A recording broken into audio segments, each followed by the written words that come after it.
समाचार अब तक, सत्य का साहस। नागपुरातील डॉक्टर वसंतराव देशपांडे सभागृहात अल्पसंख्याक समाजातील गरजू लाभार्थ्यांसाठी एकदिवसीय कार्यशाळा व कर्ज योजनेचा राज्यस्तरीय शुभारंभ करण्यात आलाय।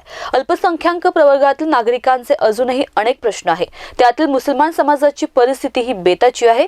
या प्रवर्गाला इतर प्रवर्गाच्या बरोबरीने विकासाच्या प्रवाहात आणण्यासाठी विविध प्रकारच्या योजना राबविण्यात येत आहे। विभागाची आर्थिक तरतूद देखील वाढविण्यात आली आहे। या माध्यमातून या प्रवर्गातील नागरिकांचा आर्थिक स्तर उंचावणार असल्याचे अल्पसंख्याक मंत्री अब्दुल सत्तार यांनी सांगितले। यावेळी कार्यक्रमास महाराष्ट्र राज्य वक्फ बोर्डाचे अध्यक्ष आमदार डॉक्टर वजाहत मिर्झा, हज समितीचे अध्यक्ष आसिफ खान, आमदार अबू आझमी, मौलाना आझाद, अल्पसंख्याक आर्थिक विकास महामंडळाचे व्यवस्थापकीय संचालक लालमिया शेख आदी उपस्थित होते। अल्पसंख्याक प्रवर्गातील लाभार्थी व विद्यार्थ्यांसाठी विविध प्रकारच्या योजना विभागातर्फे राबविण्यात येतात। मौलाना आझाद अल्पसंख्याक आर्थिक विकास महामंडळाची हमी रक्कम 30 कोटीवरून 500 कोटी रुपये करण्यात आली आहे। त्यामुळे व्यवसाय, उद्योग, शिक्षण यासाठी कर्ज मागणाऱ्या प्रत्येकाला कर्ज उपलब्ध होणार आहे। शैक्षणिक कर्जासाठी शासकीय अधिकारी हमीदार असावा अशी अट आहे। ही अट काढून टाकू, यामुळे कर्ज मिळणे अधिक सोपे होईल। महामंडळाच्या वतीने दिल्या जाणाऱ्या शैक्षणिक कर्जाचे प्रमाण 3 लाखावरून 20 लाखांपर्यंत वाढवण्यात आले आहे। परदेशात नामांकित विद्यापीठात शिक्षण घेणाऱ्या अल्पसंख्याक विद्यार्थ्यांना भविष्यात 40 लाख रुपयांचे कर्ज उपलब्ध करून दिले जाणार आहे।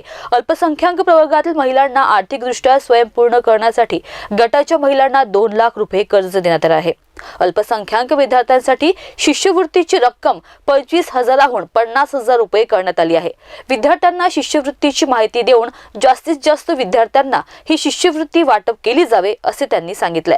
जिल्हा स्तरावर अल्पसंख्याक विद्यार्थ्यांसाठी समाज कल्याण विभागाच्या धर्तीवर स्वतंत्र व सुसज्ज वसतिगृह तयार केले जाणार आहे। कर्ज योजनेच्या शुभारंभ प्रसंगी प्राप्त कर्जांचे प्रस्ताव तत्काळ निकाली काढण्याची सूचना त्यांनी केली आहे। कार्यशाळा व कर्ज योजनेच्या शुभारंभानिमित्त सभागृहाच्या आवारात प्रदर्शनी लावण्यात आली होती। स्टॉलवर लाभार्थी व विद्यार्थ्यांना विभागाच्या विविध योजनांची माहिती देण्यात आली, तसेच अर्ज भरून घेण्यात आले। कार्यक्रमास अल्पसंख्याक प्रवर्गातील मुस्लिम, बौद्ध, शीख, पारसी, ख्रिश्चन जनसमाजातील नागरिकांसह विद्यार्थी मोठ्या संख्येने उपस्थित होते। समाचार पत्रकासाठी व्हिडिओ जर्नलिस्ट अमोल तुमसरेसह रिंकू पांतावने, नागपूर।